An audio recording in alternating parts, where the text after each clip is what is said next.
Piece of shit camera. I got a piece of shit camera.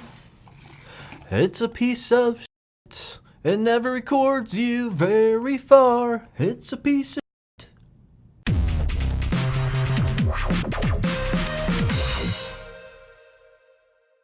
What's up, YouTube? Jason here from Bite My Bits. Okay, this is the first, I think, ever video for my channel where I literally am just going to slam a product, not give it really anything, okay, maybe some positive. Basically, I'm gonna tear this thing a new one.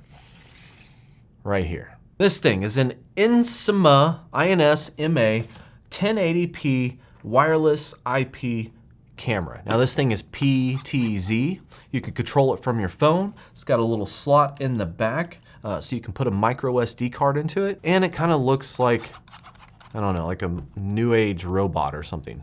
I don't even know if I'm gonna shoot B-roll. Is this worth shooting B-roll of? I don't know. I'll just leave it.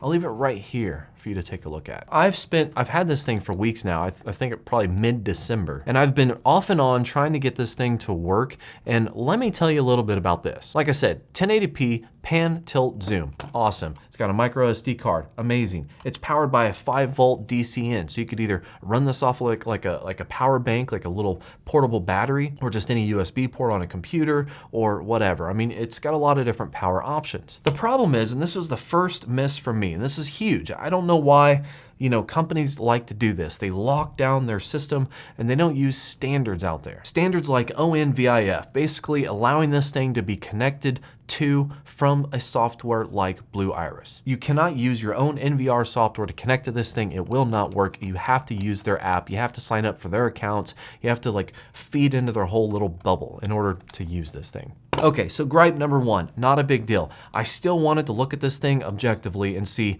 you know, how good it is. And you know, the camera, it looks okay. Plug this thing in so I can show you the app. I mean, at least try to give it some due, you know, I mean, I'll try. While this thing is booting up, let's talk about setup. The setup was actually kind of interesting because you download the app, of course. Everyone, you know, with their own little cameras like to have their own little app. I understand that. But this one actually connected, like not only do you scan the QR code on the bottom, but then it has some kind of like password audio thing where it like plays the password and then like this plays the music and then your app picks it up to verify that you're close to it, I guess. I don't know. It wasn't a bad process. It was fairly simple to use, very easy, intuitive. I liked it for the most part. It was just a little bit different. Not necessarily a fault, just a little bit different. But once you get this thing set up, you go in, you launch the app, and then it'll automatically log you in. You click on it, and then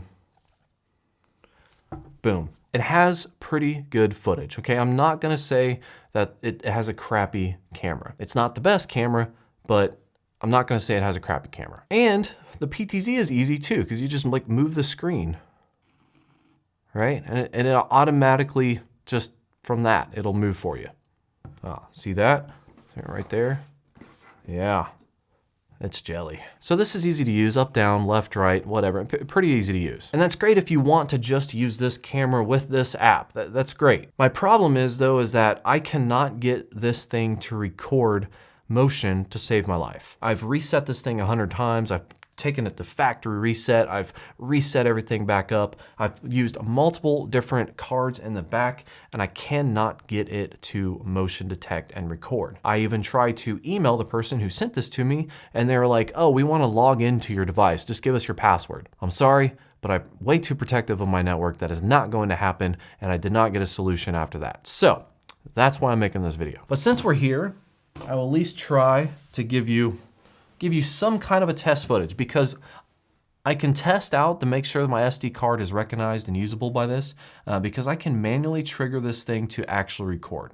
So this is the quality of the security camera itself. Obviously this is going to be a well-lit environment, but this will give you an idea of what it looks like. So this is being stored directly to the SD card after I manually triggered it through the app. It will not recognize motion on its own. You have to manually trigger it. So like I said, the camera quality itself, at least at this distance, not bad. Considering how much this thing cost, if they would have just did two things, this would have been a pretty decent like little starter camera for somebody. One, Open it up, allow it to work with other softwares, because without the ability to use with other softwares, you're limiting your market, and it's dumb. I don't know why you would want to limit your market. You want to force people into your bubble, but don't do that. That's bad. 2, make sure that the motion detection works, because this thing didn't work and it was frustrating because I messed with it off and on for a while and I'm done. It doesn't work. The camera quality is good. The PTZ is pretty smooth. I like the functionality. The camera itself is okay. It just does not work, and I definitely do not recommend it. In fact, I ran a little poll on Twitter today and I was gonna make this video and I was like, hey, should I send this back to the company to send it to me or should I burn it? Everyone voted for burning it, but I can't burn it. I don't, that would be rude, I think. Even though it's literally just useless to me. I can't use it with anything, so it's useless to me. I still just can't burn it. I let you down, I know.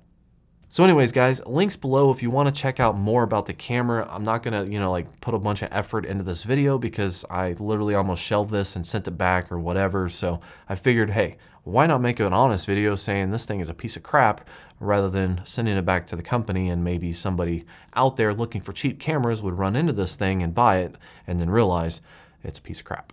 So thank you for watching. Like and subscribe below. Questions and comments, of course, in the comments section, and have a good day.